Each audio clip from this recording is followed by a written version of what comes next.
नमस्कार। कॉलेज के online platform पर आप सभी का स्वागत है। आज हम बीए बीएड थर्ड ईयर की क्लास का अध्ययन करेंगे। बीए बीएड थर्ड, इसमें भी जो अपना आज का टॉपिक है वह है क्षेत्रीय शक्तियों का उदय, जिनमें मैसूर, पंजाब और अवध के बारे में विस्तृत रूप से अध्ययन करेंगे। उसमें भी सबसे पहले हम लेंगे मैसूर।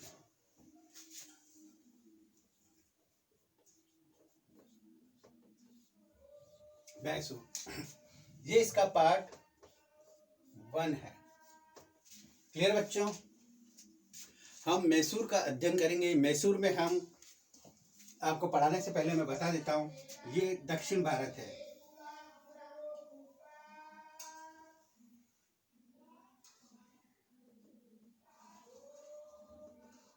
समझ लेना, दक्षिण भारत है। इसमें दक्षिण की जो शक्तियां थी उनमें मैसूर, मराठा, अवध, ये 3 थे। ये मैसूर थोड़ा बड़ा।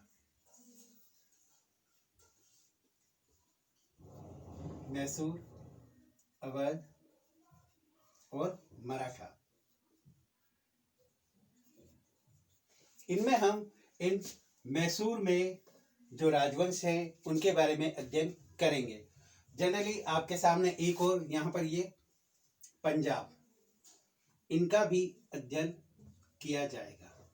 यानी क्षेत्रीय शक्तियों के रूप में इनका जो उद्भव हुआ था, इनका जो डेवलपमेंट हुआ था, किस प्रकार यह ब्रिटिश सल्तनत में, ब्रिटिश शासन में ये चले गए थे, किस प्रकार इन्होंने संघर्ष किया था। मैसूर के जो तात्कालिक शासक थे उनका नाम है हैदर अली।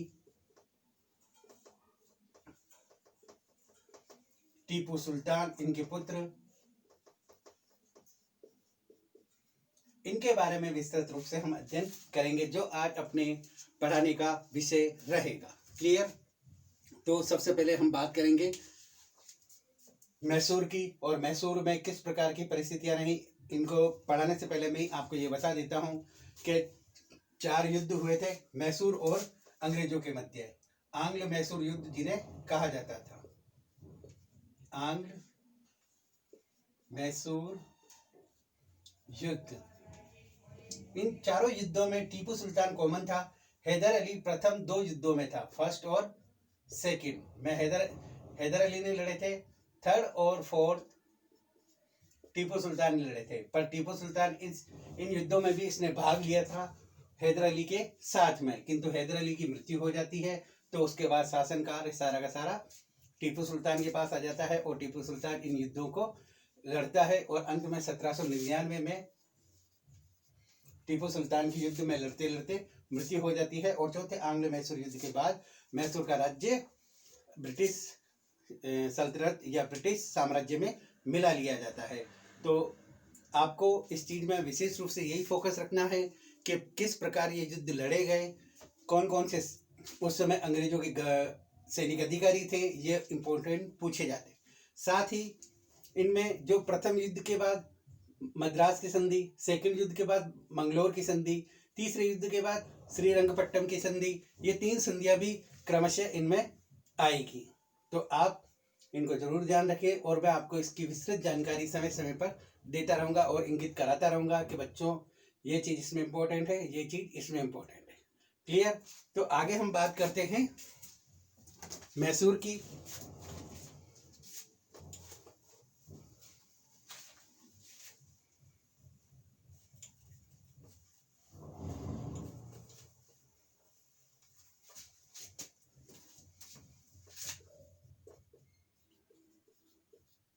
मैसूर, क्लियर?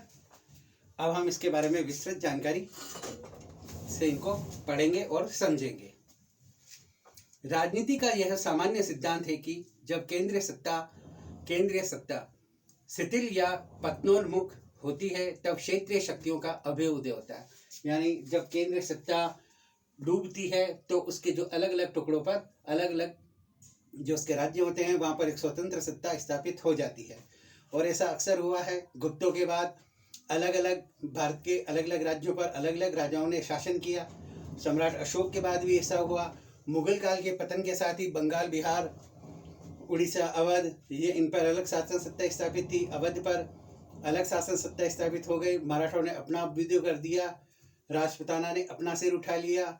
नेक्स्ट मैसूर में भी नए राजवंश की स्थापना हो गई। इस प्रकार के आगे जब केंद्रीय सत्ता नीचे जाती है तो छोटे छोटे टुकड़ों में साम्राज्य विभाजित हो जाता है और जो स्थानीय शासक होते हैं, सूबेदार होते हैं, वो अपने आप को स्वतंत्र सत्ता कायम कर लेते हैं। आदि इन बातों से तात्पर्य है।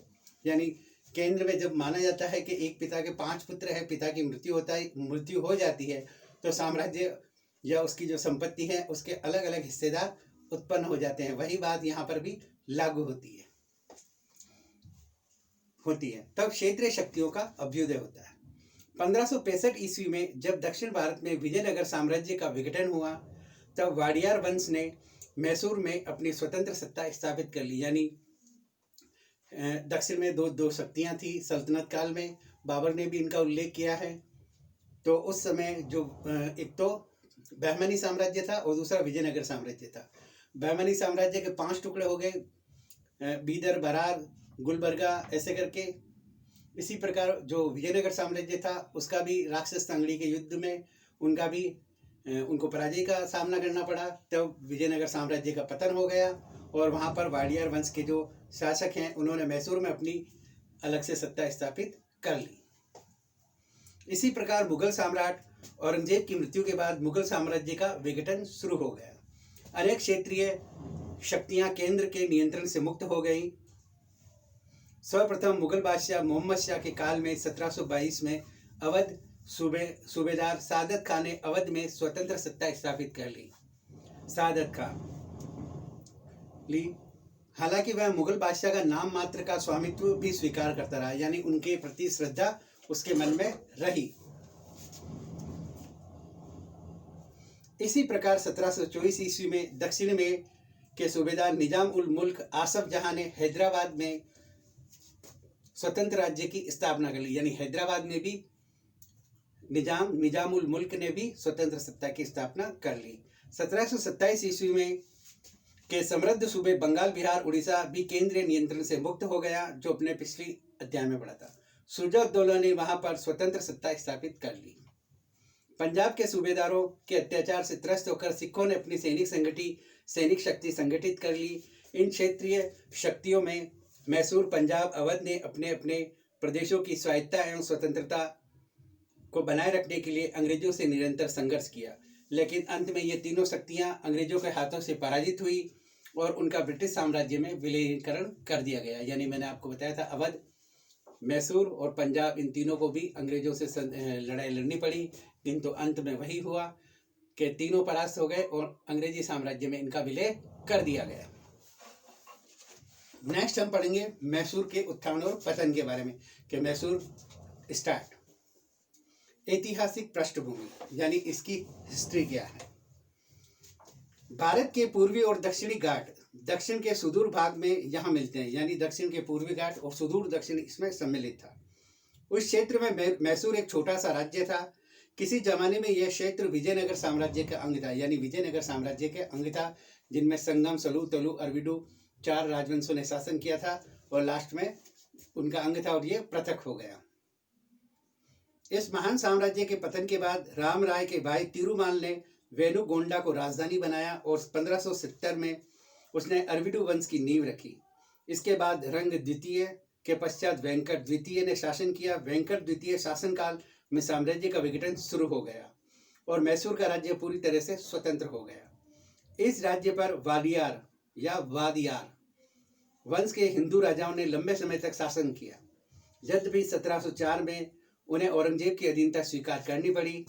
1719 की संधि के अनुसार मराठों को मैसूर से चोत वसूल करने का अधिकार भी मिला, यानी औरंगजेब से भी उनको संधि करनी पड़ी और मराठों को भी उनको चोत देनी पड़ी। तत्पश्चात मैसूर से कर वसूल के संबंध में निजाम और मराठों में झगड़े प्रारंभ हो गए, यानी निजाम और मराठा दोनों ही मैसूर से लगान प्राप्त करना चाहते थे। 18वीं सदी के मध्य में मैसूर का चीका कृष्णराज का शासन था, यानी 18वीं शताब्दी में मैसूर पर चीका कृष्णराज का शासन था, परंतु वह नाम मात्र का शासक था। शासन की समस्त शक्तियां देवराज और नंदराज नामक दो भाइयों के हाथ में थी, यानी देवराज और नंदराज दो भाई थे, उनके हाथ में शासन की समस्त शक्तियां थी। परंतु बाद में नंदराज राज्य का सर्वासर्वे बन गया और इन दोनों मंत्रियों के समय में ही मैसूर के एक अन्य सैनिक अधिकारी हैदर अली का प्रभाव बढ़ गया। यानी नंदराज के पास, कृष्णराज के पास जब शक्तियां थी, उन्होंने नंदराज सर्वेसर्वा बना, परंतु उस समय ही एक हैदर अली था, उसका भी वर्चस्व उभर कर आया। अंततः 1761 में उसने सेना की सहायता से स्वयं शासन संभाल लिया, यानी उनको हटा दिया और स्वयं वहां का शासक बन गया। इस प्रकार हैदर अली मैसूर का सुल्तान बन बैठा। मैसूर राज्य ने 18वीं शताब्दी के अंत तक भारत के इतिहास में महत्वपूर्ण भूमिका निभाई। अंग्रेजों से डटकर लोहा लेने वालों में मैसूर राज्य के हैदर अली और टीपू सुल्तान का नाम प्रमुख उल्लेखनीय है। यानी दोनों पिता और पुत्र ने उनसे अंग्रेजों से लोहा लिया और उनका नाम विशेष उल्लेखनीय है। हैदर अली का उत्कर्ष।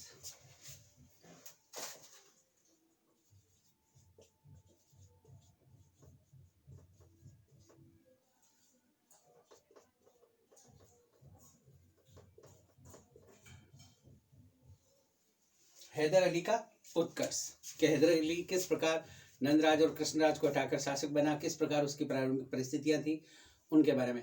एक और बात, हैदर अली अनपढ़ था। ये बात इम्पोर्टेंट है कि बहुत 3-4 ऐसे मुगल शासक हैं जो अनपढ़ थे, फिर भी उन्होंने राज किया, जिसमें एक नाम हैदर अली का है, एक नाम अकबर का है। रणजीत सिंह भी पढ़ा लिखा नहीं था, तो इन बातों को ध्यान रखिए।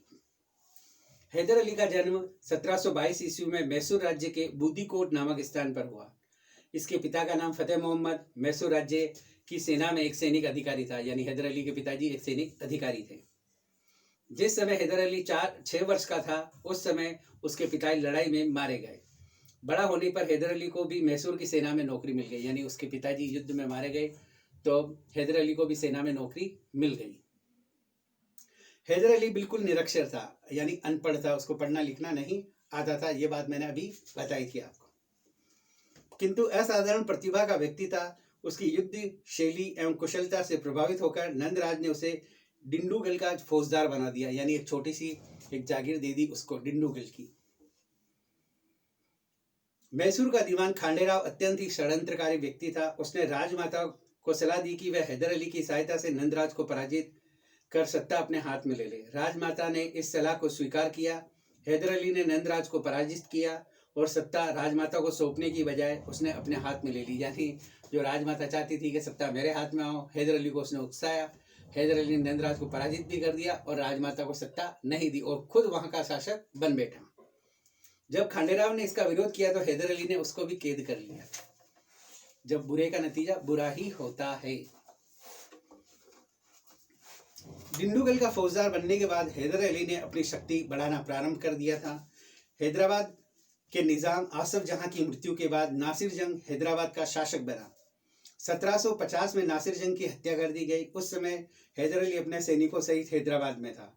नासिर जंग की हत्या से राज्य में अव्यवस्था फैल गई। नासिर जंग ने उसका विरोध उसका लगभग में उसका 3/4% कोष लेकर भागने लगे। हैदर अली ने नासिर जंग के इन विरोधियों को परास्त कर सारा राजकोष छीन लिया। इस प्रकार शीघ्र ही उसके पास करोड़ों रुपए की धनराशि प्राप्त हो गई। 1776 में 1776 में मैसूर के राजा की मृत्यु हो गई। वह हैदर स्वयं को मैसूर का सुल्तान घोषित कर दिया। इससे पहले हैदर ने शासन के समस्त कार्य एवं विजय मैसूर के राजा के नाम से ही करता था, क्यों जब तक वह जिंदा था तो उसके नाम से कर रहा था। अब वो मर गए तो अपने नाम कर ली उसने सारी संपत्ति और स्वयं राजा बन बैठा। उसने कभी भी अपने आप को राजा नहीं कहा, यद्यपि व्यवहारिक दृष्टि से वही शासक था, किंतु उसने अपने आप को राजा भी नहीं कहा, परंतु व्यवहारिक रूप से वही राजा था। हैदर अली के उत्कर्ष के समय की परिस्थितियों ने उसे भारी सहायता पहुंचाई। आंग्लो फ्रांसीसी संघर्ष से कर्नाटक की समृद्धि का नाश हो चुका था। पानीपत के तृतीय युद्ध में मराठों की कमर टूट चुकी थी। हैदराबाद का निजाम निर्बल और लाचार बना हुआ था। अतः हैदर अली की बढ़ती हुई शक्ति को रोकने वाला कोई नहीं था, यानी परिस्थितियां भी उसके अनुकूल थी और हैदर अली की शक्ति को रोकने के लिए कोई भी सक्षम नहीं था। उसका उत्कर्ष केवल सैनिक और राजनीतिक योग्यता तथा व्यक्तिगत परिश्रम पर आधारित था। दक्षिण में फैली अव्यवस्था का लाभ उठाकर हैदर अली ने राज्य की सीमाओं का भी विस्तार किया, यानी राज्य की सीमाओं को भी विस्तार किया। हैदर अली और मराठे। अब हैदर अली और मराठे के बीच में क्या हुआ वो देखेंगे। हैदर अली और मराठे।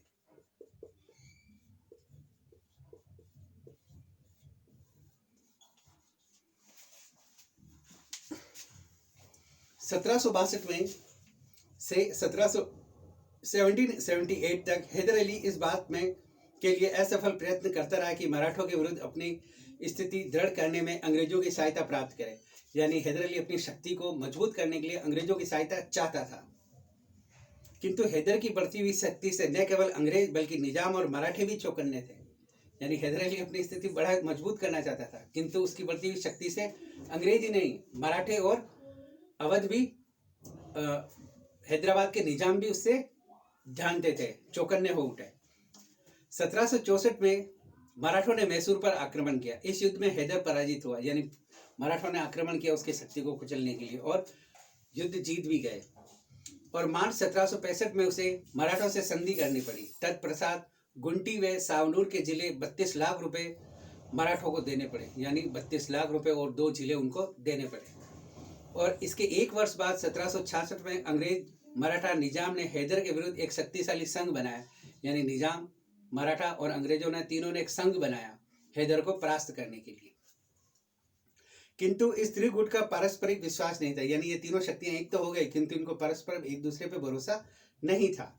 मराठों को अंग्रेजों की बढ़ती शक्ति का से भय था। निजाम को अंग्रेजों से उत्तरी सरकार का प्रदेश लेना चाहता था। हैदर ने अपनी विलक्षण बुद्धि से इस त्रिगुट को भंग कर दिया। उसने मराठों को 35 लाख रुपए देकर वापस लौटा दिया। क्या आप इस गुट में नहीं रहे, 35 लाख रुपए लो और वापस चले जाओ। इससे वे 18 लाख रुपए नकद दिए और 17 लाख रुपए के बदले कोलार का जिला दिया।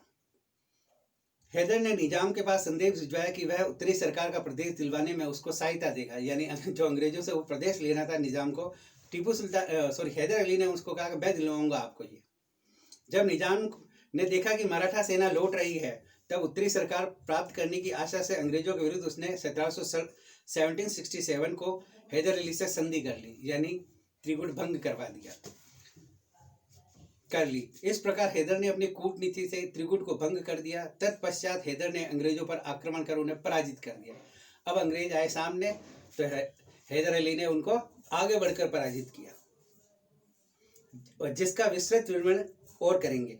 मार्च 1769 में अंग्रेजों को हैदर अली से संधि करनी पड़ी, जिसमें उन्होंने हैदर को वचन दिया कि यदि कोई शक्ति हैदर पर आक्रमण करेगी तो वह उसकी सहायता करेंगे। यानी हैदर को यह वचन दिया कि आपका अगर कोई आक्रमण करेगा तो हम उस पर आपकी मदद करेंगे। अंग्रेजों से सहायता का आश्वासन देकर हैदर ने मराठों को खिराज देना बंद कर दिया। जो मराठों को खिराज देता था उसने बंद कर दिया। तब मराठों को दिए गए अपने प्रदेशों पर आक्रमण कर दिया, और जो प्रदेश दिए थे मराठों को उन पर आक्रमण कर दिया। केलोर, गिंटू, सावनूर, इन पर वापस आक्रमण कर दिया। अपने प्रदेशों पर आक्रमण कर दिया। इस पर मराठों ने 1770 से 72 में मैसूर पर आक्रमण कर दिया। हैदर ने अंग्रेजों से सहायता मांगी, किंतु अंग्रेजों ने सहायता ही नहीं की। वो अंग्रेजों के बलबूते पर मराठों पर से लोहा लिया, किंतु अंग्रेजों ने सहायता नहीं की। फलस्वरूप हैदर पराजित हुआ और मराठों से अपमानजनक संधि करनी पड़ी, यानी उसको अंग्रेजों से विश्वासघाती मिला।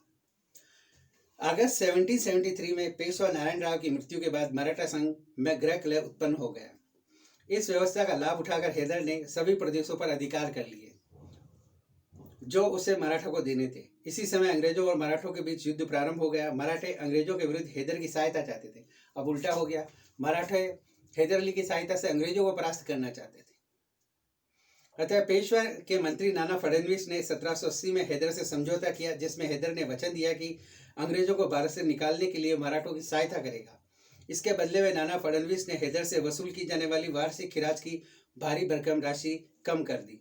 तत्पश्चात हैदर ने अंग्रेजों के विरुद्ध मराठा को सहायता दी, किंतु इसी दौरान हैदर की मृत्यु हो गई और यह काम नहीं हो पाया। अगला है हैदर अली और अंग्रेज।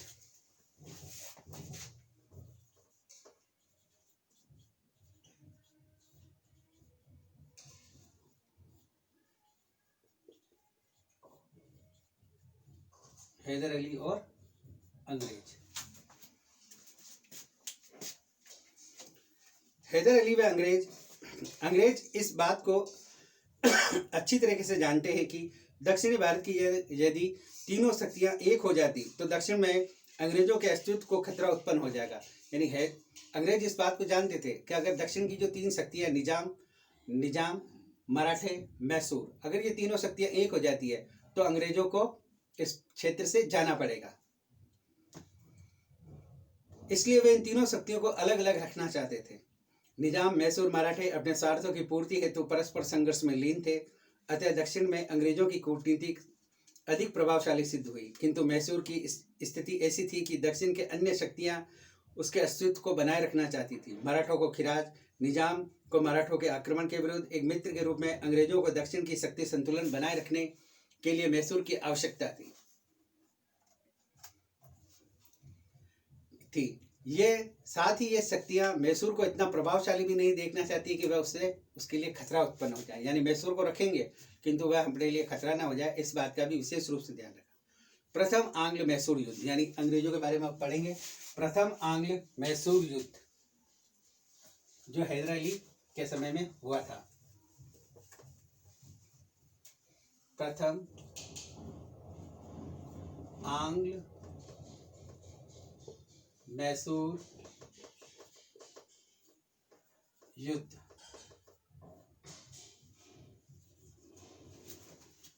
प्रथम आंग्ल मैसूर युद्ध।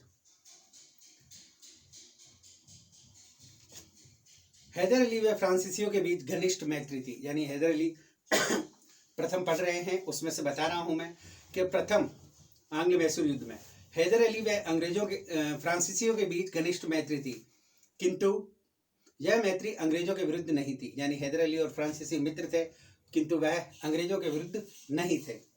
अंग्रेजों ने इस मैत्री को कर्नाटक के लिए खतरा बताया, इसलिए हैदर अली की कूटनीतिज्ञता और सैनिक कुशलता अंग्रेजों की दृष्टि में उसका सबसे बड़ा दोष था। यानी हैदर अली पावरफुल था, यह अंग्रेजों को बात पसंद नहीं थी।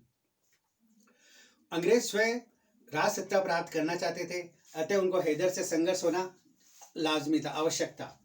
अंग्रेजों व हैदर के मध्य प्रथम संघर्ष के मुख्य कारण निम्नलिखित है। पहला, जब यूरोप में सप्तवर्षीय युद्ध प्रारंभ हुआ तो भारत में भी अंग्रेज व फ्रांसीसियों के बीच संघर्ष प्रारंभ हो गया। फ्रांसीसियों की प्रार्थना पर हैदर ने उन्हें 4000 घोड़े दिए, किंतु इसी समय हैदर के विरोधियों ने मराठों की सहायता लेकर अचानक उस पर आक्रमण कर दिया। विवश होकर हैदर ने बेंगलोर की ओर भागना पड़ा। 12 अगस्त 1760 को मई 1761 को हैदर अपनी स्थिति को दृढ़ कर सका। तब तक फ्रांसीसियों की शक्ति क्षीण हो चुकी थी। हैदर द्वारा फ्रांसीसियों को सहायता देना अंग्रेजों के विरुद्ध कार्य करने का पर्याप्त कारण था। यानी जो सप्तवर्षीय युद्ध लड़ा गया था इंग्लैंड और फ्रांस के मध्य, हैदर अली ने फ्रांसीसियों की मदद की, किंतु अंग्रेजों ने मराठों की सहायता से हैदर को परास्त कर दिया और भागना पड़ा हैदर को। और जब वह वापस लौटा तब तक फ्रांसीसियों की शक्ति क्षीण हो चुकी थी और यही कारण था कि अंग्रेजों ने मान लिया कि यह हमारा शत्रु है। दूसरा, कर्नाटक का नवाब मोहम्मद अली अंग्रेजों का मित्र था। उसका बड़ा भाई महफूज खां मोहम्मद अली का कट्टर शत्रु था। यानी भाई भाई आपस में नहीं बनती थी। मैसूर कर्नाटक के बीच सीमा विवाद चल रहा था। यानी मैसूर और कर्नाटक के बीच भी सीमा विवाद चल रहा था। हैदर ने महफूज खां का पक्ष लिया और वही मोहम्मद अली अंग्रेजों का मित्र था और अंग्रेजों के विरोधी जो महफूज खां था उसका पक्ष हैदर अली ने लिया और उसको अपने यहाँ शरण दी। इतना ही नहीं, हैदर ने चांद साहब के पुत्र राजा साहब की भी सहायता की। इससे अंग्रेजों ने नाराज होकर वेल्लोर में सेना तैनात कर दी। अंग्रेजों की इस कार्रवाई ने हैदर को उत्तेजित कर दिया। क्लियर? यानी दोनों एक दूसरे के अपोजिट कार्य कर रहे थे। तीसरा, 1766 ईस्वी में के आरंभ में हैदर ने मालाबार पर आक्रमण कर दिया। मालाबार के शासन अंग्रेजों के मित्र थे। यानी मालाबार पर अंग्रेजों ने आक्रमण कर दिया। हैदर ने मालाबार पर आक्रमण किया, किंतु मालाबार के जो शासक थे वो अंग्रेजों के मित्र थे। अतः उन्होंने अंग्रेजों से सहायता मांगी। यद्यपि उस समय अंग्रेज मालाबार के शासकों को सहायता देने के लिए संबंध में कोई निर्णय नहीं ले सके, किंतु अंग्रेज हैदर के प्रति शंकित हो उठे। यानी शंका होने लग गई उनको। हैदर को अंग्रेजों की शक्ति में असीम विश्वास था। हैदर ने परस्पर क्षेत्रीय महत्वाकांक्षाओं के लिए अंग्रेजों से मैत्री संधि का प्रस्ताव रखा। यानी अंग्रेजों की शक्ति के बारे में हैदर को पता था, तो हैदर ने आगे बढ़कर उनसे संधि की बात कही। किंतु अंग्रेजों ने हैदर के प्रति विश्वास नहीं था, अतः दोनों का मन अंग्रेजों ने संधि का प्रस्ताव ठुकरा दिया। यानी हैदर अली पर उनको विश्वास नहीं था, अतः वह उससे मित्रता नहीं करना चाहते थे। हैदर को अंग्रेजों इसी समय अफवाह फैल गई कि हैदर निजाम से साठगांठ कर कर्नाटक पर आक्रमण करने की सोच रहा है। 12 नवंबर 1767 को निजाम से संधि कर ली। पेशवा माधवराव हैदर के विरुद्ध पहले ही निजाम से संधि कर चुका था तथा मराठों ने मैसूर में लूटमार प्रारंभ कर दी। इन विकट परिस्थितियों में हैदर हिम्मत हारने वाला नहीं था। वह जानता था कि इन तीनों शक्तियों की मैत्री संधि पारस्परिक स्वार्थों से परिपूर्ण है, ऐसे आसानी से भंग किया जा सकता है। हैदर ने मराठों को 35 लाख रुपए देकर लौटा दिया और निजाम को उत्तरी सरकार दिलाने का आश्वासन देकर अपने पक्ष में कर लिया। इस प्रकार हैदर की कूटनीति से अंग्रेज अकेले पड़ गए। मई 1767 में हैदर अली व निजाम की संयुक्त सेना ने कर्नाटक पर आक्रमण कर दिया और कर्नाटक को रौंद डाला। अंग्रेजों की संचार सेवा अत्यंत ही अकुशल थी, अतः शत्रुओं की गतिविधियों की तब तक कोई सूचना नहीं मिली जब तक कि हैदराबाद निजाम कावेरीपट्टनम को घेर नहीं लिया। इस समय मद्रास के सर्वोच्च सैनिक अधिकारी कर्नल स्मिथ के पास बहुत ही कम सेना थी, अतः वह त्रिनोमली की ओर बढ़ा ताकि त्रिचन्नापल्ली से कर्नल वुड की सहायता प्राप्त कर सके। सितंबर 1767 को कर्नल स्मिथ, कर्नल वुड की सेनाओं तथा हैदराबाद व निजाम की संयुक्त सेनाओं के बीच भयंकर संघर्ष हुआ, भीषण युद्ध हुआ। इस युद्ध में हैदर व निजाम की संयुक्त सेना पराजित हुई, अतः निजाम ने हैदर का साथ छोड़ दिया। 22 मार्च 1768 को अंग्रेजों से संधि कर ली। निजाम से संधि करने के बाद अंग्रेज मालाबार तथा हैदर के प्रदेशों पर अधिकार करना प्रारंभ किया, किंतु हैदर ने अपने पुत्र टीपू से मंगलोर पर आक्रमण कर 11 मई 1668 को अंग्रेजों को वहां से खदेड़ दिया। कर्नल स्मिथ व कर्नल वुड ने हैदर के कई प्रदेशों पर अधिकार कर लिया। हैदर ने स्मिथ के पास संधि प्रस्ताव भेजा, किंतु स्मिथ ने संधि की ऐसी कठोर शर्तें लिखकर दी, हैदर उन्हें स्वीकार नहीं कर सका। अब हैदर अंग्रेजों पर टूट पड़ा और अपने प्रदेशों पर पुनः प्राप्त करना प्रारंभ कर दिया। अंग्रेजों की निरंतर पराजय देखकर मद्रास ने कर्नल स्मिथ को वापस बुला लिया तथा सेना का कमांड कर्नल वुड को सौंप दी। हैदर ने कर्नल वुड को भी पराजित किया, अतः मद्रास सरकार ने कर्नल वुड को वापस बुलाकर स्मिथ को पुनः भेजा। स्मिथ ने 1769 में अपना कार्यभार संभाला, किंतु स्मिथ के आने से पूर्व हैदर ने उन सभी स्थानों पर अधिकार कर लिया जिन पर पहले अंग्रेज अधिकार कर चुके थे। हैदर ने स्मिथ के अनेक स्थानों पर पराजित किया। हैदर ने स्मिथ को अनेक स्थानों पर फिर पराजित किया। अंत में आश्चर्यजनक सैनिक कार्रवाई से अचानक हैदर मद्रास और स्मिथ की सेना के बीच पहुंचा। यह ऐसी स्थिति थी जहां से वह अपनी शर्तें मनवा सकता था, लिखवा सकता था। यानी हैदर अली आगे बढ़ गया उससे, स्मिथ से। मद्रास सरकार विवश थी, मद्रास सरकार की स्थिति थोड़ी नीचे आ गई। अतः हैदर एक के बाद एक की शर्तें स्वीकार करती गई और मद्रास जो सरकार थी, स्मिथ था, उसको परास्त कर दिया। अब हैदर अली ने एक से बढ़कर एक शर्तें रखी और मद्रास सरकार को अंग्रेजों को यह शर्तें स्वीकार करनी पड़ी। अंत में 4 अप्रैल 1769 को मद्रास की संधि हुई। इस संधि की मुख्य धाराएं, यानी पहला जो युद्ध लड़ा गया था 1667 में, इसके बाद मद्रास की संधि हुई।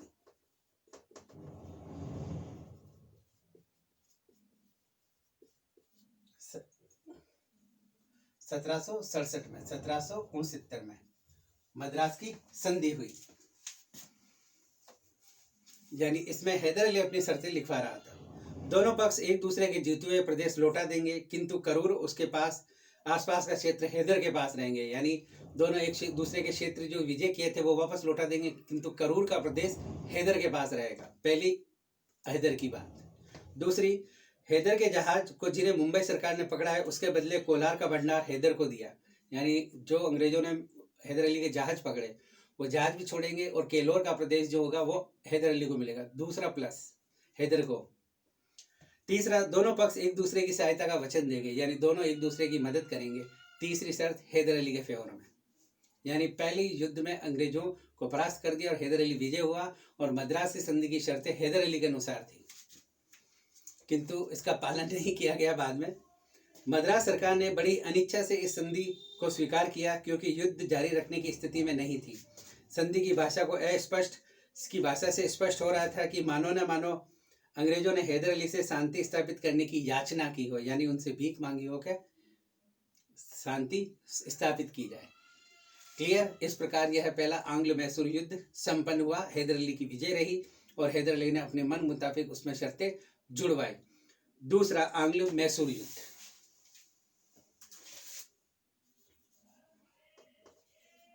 द्वितीय आंग्ल मैसूर युद्ध।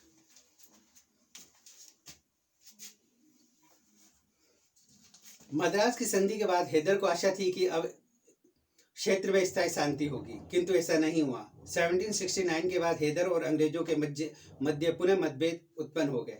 1780 में पुनः युद्ध प्रारंभ हो गया, यानी 1780 में वापस यह युद्ध प्रारंभ हुआ, यानी 11 साल तक शांति रही। उसके बाद कोई न कोई कारण बना 1780 में वापस यह युद्ध शुरू हो गया, जो हैदर की मृत्यु तक चलता रहा, जिसके निम्न कारण थे। मद्रास की संधि में दोनों ने एक दूसरे की सहायता देने का वचन दिया था, किंतु 1770 में जब मराठों ने मैसूर पर आक्रमण कर दिया, तब हैदर ने अंग्रेजों से सहायता मांगी, किंतु अंग्रेजों ने कोई सहायता नहीं दी। फलस्वरूप हैदर को पराजित होकर मराठों से अपमानजनक संधि करनी पड़ी। अतः अपनी रक्षात्मक आवश्यकताओं के लिए हैदर किसी अन्य शक्ति से सहयोग प्राप्त करने का प्रयत्न करने लगा, यानी अपना सपोर्ट करने के लिए किसी अन्य शक्ति से वह सहायता लेने का प्रयास करने लगा। दूसरा, अमेरिका के स्वतंत्रता संग्राम में फ्रांस ने इंग्लैंड के विरुद्ध युद्ध में भाग लिया था, यानी जो फ्रांसीसी हैदर अली के मित्र थे, उन्होंने अमेरिका की सहायता की थी इंग्लैंड के विरुद्ध। अतः अंग्रेजों ने 19 मार्च 1779 को माही पर अधिकार कर लिया। माही मालाबार तट पर हैदर के शासन के अंतर्गत आता था, किंतु इस पर फ्रांसीसियों का अधिकार था। माही के बंदरगाह से हैदर को निरंतर युद्ध सामग्री प्राप्त होती थी, किंतु अब इसमें बाधा उत्पन्न हो सकती थी। हैदर ने माही की रक्षा के लिए फ्रांसीसियों को मदद दी, किंतु माही पर अंग्रेजों का अधिकार हो गया, यानी अंग्रेजों ने आगे बढ़कर उस पर अधिकार कर लिया, जो हैदर अली के लिए अच्छी बात नहीं थी, क्योंकि वहां से उसे रसद सामग्री और जो युद्ध में उपयोग में लाने वाली जो बंदूकें थी, गोला बारूद था, तोपें थी, वह प्राप्त हो रही थी फ्रांसीसियों से, और फ्रांसीसियों का माही पर अधिकार था और वह हैदर अली के दोस्त थे। तीसरा, निजाम के भाई बालासाद जंग को गंटूर की जागीर प्राप्त थी। बालासाद जंग में फ्रांसीसियों के बीच घनिष्ठ संबंध थे, जिसे अंग्रेज नहीं चाहते थे। अतः अंग्रेजों ने बालासाद जंग पर दबाव डाला कि वह गंटूर का प्रदेश उन्हें सौंप दे। बासालात जंग ने अंग्रेजों ने कहा कि वह अपनी सेना भेजकर गंटूर पर अधिकार कर ले। गंटूर का रास्ता हैदर व निजाम के राज्य से होकर गुजरता था। अंग्रेजों ने बिना हैदर की व निजाम की अनुमति से इस रास्ते से अपनी सेना भेज दी। यदि भी निजाम व हैदर ने इसका तीव्र विरोध किया, इससे न केवल हैदर व अंग्रेजों में कटुता बढ़ी, वरन निजाम और अंग्रेजों के मध्य भी कटुता बढ़ी। चौथा, इस युद्ध के दौरान अंग्रेजों ने राघोबा से सूरत की संधि कर ली, जिससे आंग्ल मराठा युद्ध प्रारंभ हो गया। मराठे अंग्रेजों के विरुद्ध हैदर से सहायता प्राप्त करना चाहते थे। 1780 में मराठों से एक समझौता कर लिया। तत्पश्चात निजाम को भी इस संयुक्त मोर्चे में सम्मिलित होने को कहा गया। निजाम गंटूर के मामले को लेकर अंग्रेजों से क्रुद्ध था, नाराज था, अतः निजाम भी इस संयुक्त मोर्चे में सम्मिलित हो गया। निजाम के विरुद्ध यह मोर्चा अत्यंत शक्तिशाली दिखाई अंग्रेजों के विरुद्ध यह मोर्चा अत्यंत शक्तिशाली दिखाई देने लगा, किंतु वारेन हेस्टिंग ने निजाम को गुंटूर लौटाकर इस मोर्चे से अलग कर दिया, यानी अंग्रेजों ने भी अब चाल चली और उसे युद्ध से अलग कर दिया। युद्ध का प्रारंभ। दूसरे युद्ध का 28 मई 1780 को हैदर श्रीरंगपट्टम से बाहर निकला तथा मंगलोर में अपनी सेना को एकत्रित करके अंग्रेजों के ठिकानों पर आक्रमण करना प्रारंभ किया। इसी समय अंग्रेज सेनानायक मुनरो ने अपने सहयोगी सेनानायक बेली और फ्लेचर को हैदर के विरुद्ध भेजा। 10 सितंबर 1780 को याद रखना बच्चों, इसमें जो आया है मोस्ट रूप से मुनरो, फ्लेचर,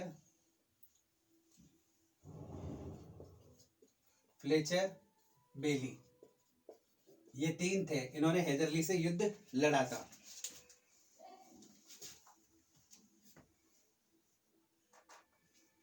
दस सितंबर 1780 को अर्नी नामक स्थान पर भीषण युद्ध हुआ। इस युद्ध में फ्लेचर मारा गया, बेली घायल अवस्था में बंदी बना लिया गया।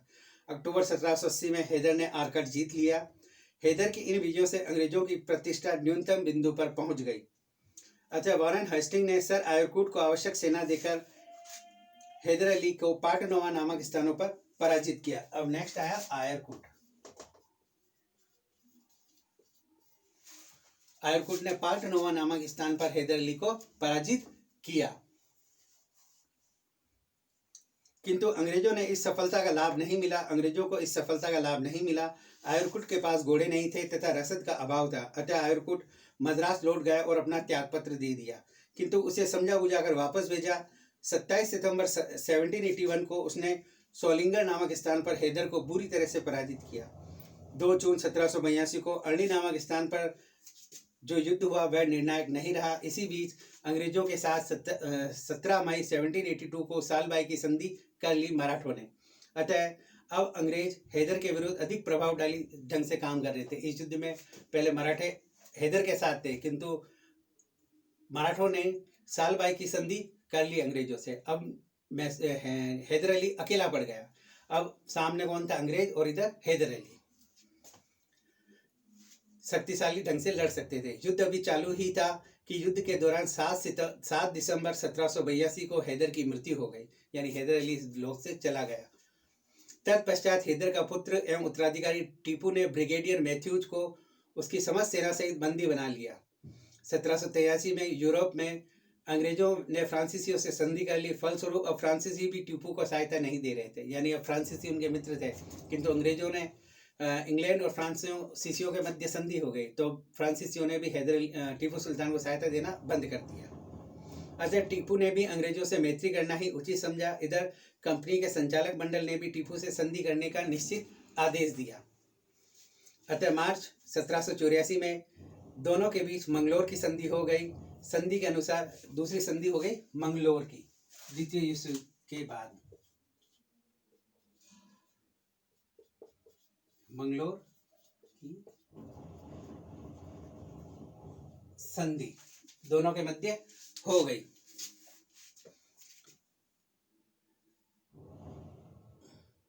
मंगलोर की संधि हो गई। संधि के अनुसार टीपू ने कर्नाटक खाली कर दिया तथा अंग्रेजों ने मैसूर के उन क्षेत्रों को अपना अधिकार त्याग दिया जो युद्ध काल में हस्तगत कर लिए थे। टीपू ने अंग्रेज युद्ध बंदियों को मुक्त करने का वादा किया। अंग्रेजों ने मैसूर के व्यापारिक एकाधिकार की मांग की, किंतु टीपू ने मांग स्वीकार नहीं की, अतः दोनों पक्षों में शांति स्थापित कर दी गई। इस प्रकार हमने देखा कि सेकेंड युद्ध में बराबरी का रहा, किसी को कोई ज़्यादा नुकसान नहीं हुआ। नेक्स्ट हम पढ़ेंगे हैदर अली का मूल्यांकन और आगे पढ़ेंगे हम टीपू सुल्तान और तीसरा और चौथा युद्ध। आधुनिक भारत के इतिहास में हैदर अली भारत के प्रमुख शासकों में है। वह एक असाधारण सैनिक की स्थिति से उठकर मैसूर का सेनापति बना, यानी एक साधारण सा व्यक्ति उठा और मैसूर का शासक बना। वह अशिक्षित होते हुए भी उच्च कोटि का कूटनीतिज्ञ था। वह ऐसी किसी भी शक्ति से मैत्री करने को तैयार था जो उसे सैनिक सामग्री उपलब्ध करा सके। 1778 में इस बात के लिए प्रयत्न कर रहा था कि उसे अंग्रेजों की सहायता प्राप्त हो। अब अंग्रेजों ने उसे यह सुविधा प्रदान नहीं की, तो उसने फ्रांसीसियों की सहायता प्राप्त करने का प्रयत्न किया। अब एक ऐसी सेना का गठन करने में वह सफल हुआ जो अंग्रेजों की सेना से समानता स्तर पर टक्कर ले सके। अंग्रेज इतिहासकारों ने उसे लुटेरा, दूसरे के राज्य का अपहरणकर्ता कहा, किंतु हैदर के बारे में कहना उचित नहीं है, क्योंकि वह जमाना ही ऐसा था जब राज्य और शक्ति इसी तरीके से प्राप्त किए जाते थे। जिन परिस्थितियों में उसने मैसूर राज्य का निर्माण किया वह उसकी योग्यता का प्रमाण है। सैनिक दृष्टि से हैदर अंग्रेज सेना नायकों से अधिक योग्य था। वह सैनिक शक्ति का एक बहुत बड़ा भाग घुड़सवार सेना का था, यानी वह अंग्रेजों से अच्छा सेनापति था और उसके पास अंग्रेजों से अच्छे घुड़सवार था और उसके पास उतनी ही वह सेना थी, जिसके फलस्वरूप वह सदैव गतिशील रहता। वह मराठों के विरुद्ध सफलता प्राप्त नहीं कर सका, क्योंकि मराठा आंधी की तरह टूट पड़ते थे और हैदर को केवल रक्षात्मक युद्ध के लिए विवश होना पड़ता था। हैदर ने केवल कुशल सेनानायक ही थे, बल्कि कुशल प्रशासक भी था। उसने अपने राज्य के विद्रोही जमींदारों को शक्ति से अपने अधीन किया तथा स्वामित्व जमींदारों को उदार नीति से अपने पक्ष में कर लिया।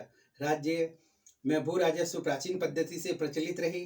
गांव में राजस्व वसूल करने वाला पटेल होता था। वह बड़े क्षेत्रों का कार्य आमिलदार कहते थे।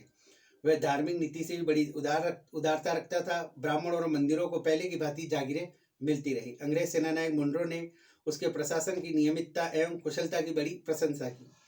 एक शासक और सैनिक और सेनापति की दृष्टि से वह पूर्णतः योग्य था और उसने अपनी योग्यता का परिचय भी दिया। इस प्रकार हमने इस लेसन में हैदर अली के उत्कर्ष और उसके जो प्रथम आंग्ल मैसूर युद्ध, द्वितीय आंग्ल मैसूर युद्ध की विस्तृत जानकारी प्राप्त की। आज की क्लास में इतना ही। नेक्स्ट हमने इसमें ये देखा मद्रास की संधि जो पूरी की पूरी हैदर अली के फेवर में थी, इसको भी हमने देखा। नेक्स्ट मंगलोर की संधि दोनों बराबर पर खत्म हुई और इस समय तक हैदर अली की मृत्यु हो गई युद्ध क्षेत्र में और उसका जो उत्तराधिकारी था और ज्येष्ठ पुत्र था टीपू सुल्तान वह शासक बना। ये दक्षिण भारत की स्थिति थी। हैदर अली जो उसको सैनिक सहायता देता वह उससे मित्रता करने में कभी भी पीछे नहीं हटता। जैसे अंग्रेजों ने से उससे सहायता चाही किंतु अंग्रेजों ने मना कर दिया, तो उसने फ्रांसीसियों से सहायता प्राप्त करना ही उचित समझा और उनसे निरंतर सहायता प्राप्त करता रहा। किंतु सप्तवर्षीय युद्धों के बाद अंग्रेजों और इंग्लैंड और फ्रांसीसियों के मध्य मैत्री हो गई, तो उसे इस प्रकार की जो फ्रांसीसियों से सहायता मिलती थी वह मिलना बंद हो गई। अतः हैदर के लिए यह टीपू सुल्तान के लिए एक बड़ी बात थी। अतः उसने ये सेकंड युद्ध को जल्दी ही समाप्त करने की चेष्टा की। इससे नेक्स्ट वाले अध्याय में हम देखेंगे कि किस प्रकार टीपू सुल्तान आता है और वह अंग्रेजों से तीसरा और चौथा युद्ध लड़ता है और किस प्रकार वह पराजित हो जाता है और अंग्रेज जो गवर्नर वायसराय था उस समय जो सेनापति था वेलेस्ली, वह पूरी की पूरी तरीके से मैसूर को अपने साम्राज्य में मिला लेता है और टीपू सुल्तान युद्ध में लड़ता हुआ मारा जाता है। इस क्लास में इतना ही। मैं आशा करता हूँ कि आप सभी को इस क्लास में जो भी पढ़ाया वह निश्चित रूप से समझ में आया होगा। धन्यवाद।